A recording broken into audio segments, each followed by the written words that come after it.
Alright, hello everybody. Welcome to our next lesson here. We're going to look at a change for corporations today. So our objectives and standards to analyze different management innovations that businesses use to increase their profits. And take a look at the standards there, if you would please.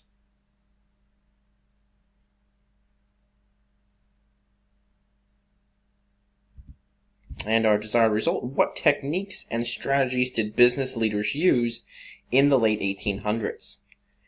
So businesses changed. Following the Civil War, there's the rapid industrial growth of the United States that's going to change American society and business. So we have investments of huge amounts of private financial resources that are going to lead to the rise of big business.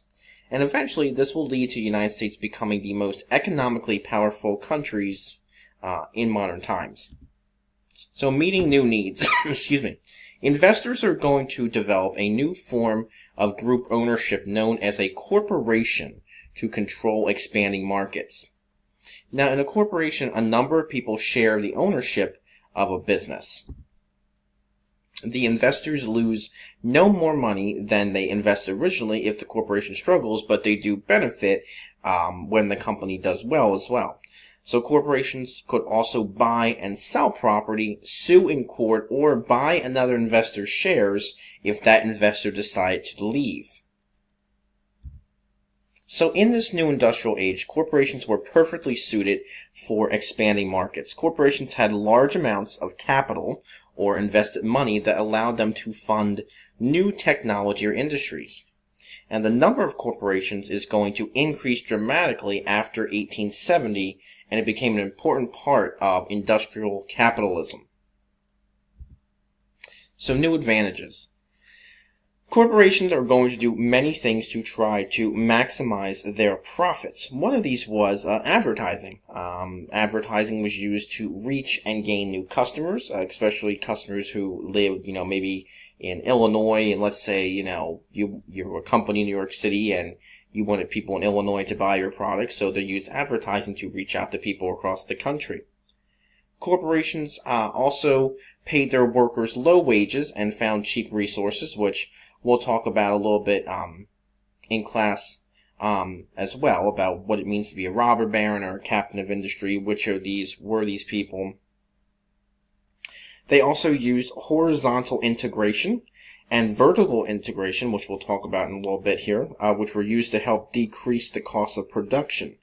Now, some heads of corporations like J.P. Morgan supported research laboratories that could invent new tools or processes that lowered costs. There's J.P. Morgan there. So pushing out the competition. There were other business leaders who used more aggressive tactics to make a profit.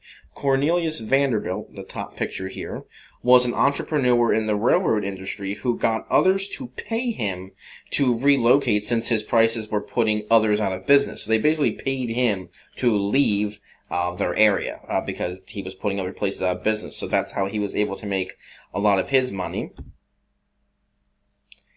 And others worked to form cartels. Cartels are an agreement where businesses can keep prices high of the same product to limit production. So maybe I keep the cost of gasoline high so others can't match my price to make it and things like that.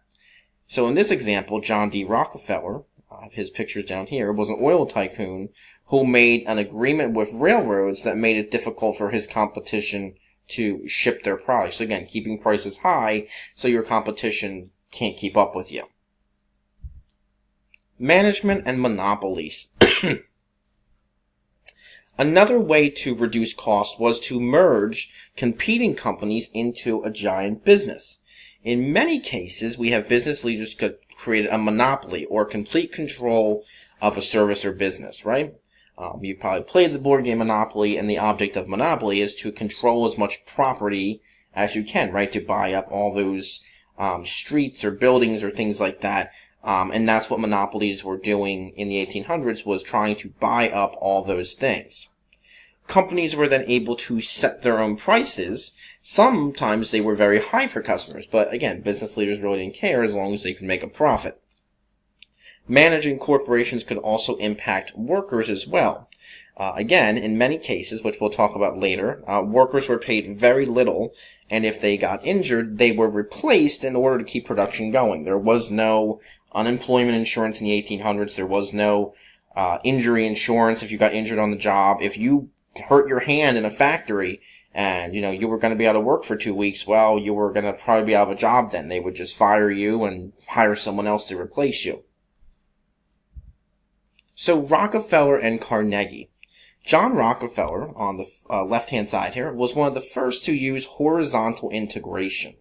Now, we'll talk about this in a little bit in the next slide, but Ohio law prevented a company from owning stock in another.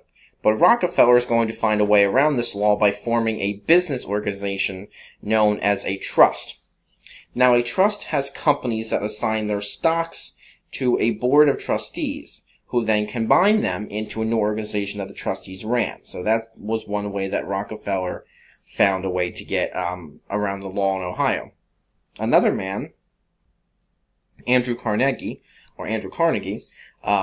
gained control. In the early 1880s, Rockefeller and his Standard Oil Company controlled most of the oil in the United States.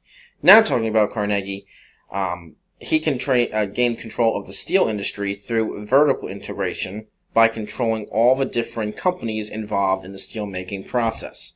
So let's take a look at this.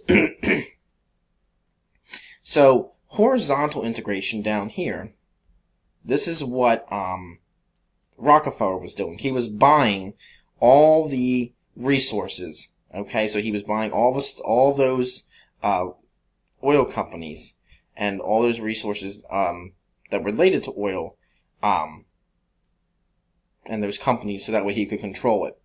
Vertical integration is what Carnegie was doing. He was buying all the different parts of it, so he controlled the supplier of the car parts. He controlled the car manufacturers, the car importers. And again, he did steel. This is just an example, but that's what vertical is, controlling every process in it.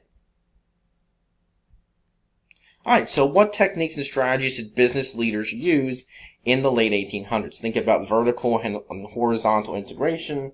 Think about monopolies. Think about corporations. And that will help you with your question. Obviously, include this in your weekly summary chart for this week. Let me know of any questions or concerns, and I hope you have a great rest of your day or night.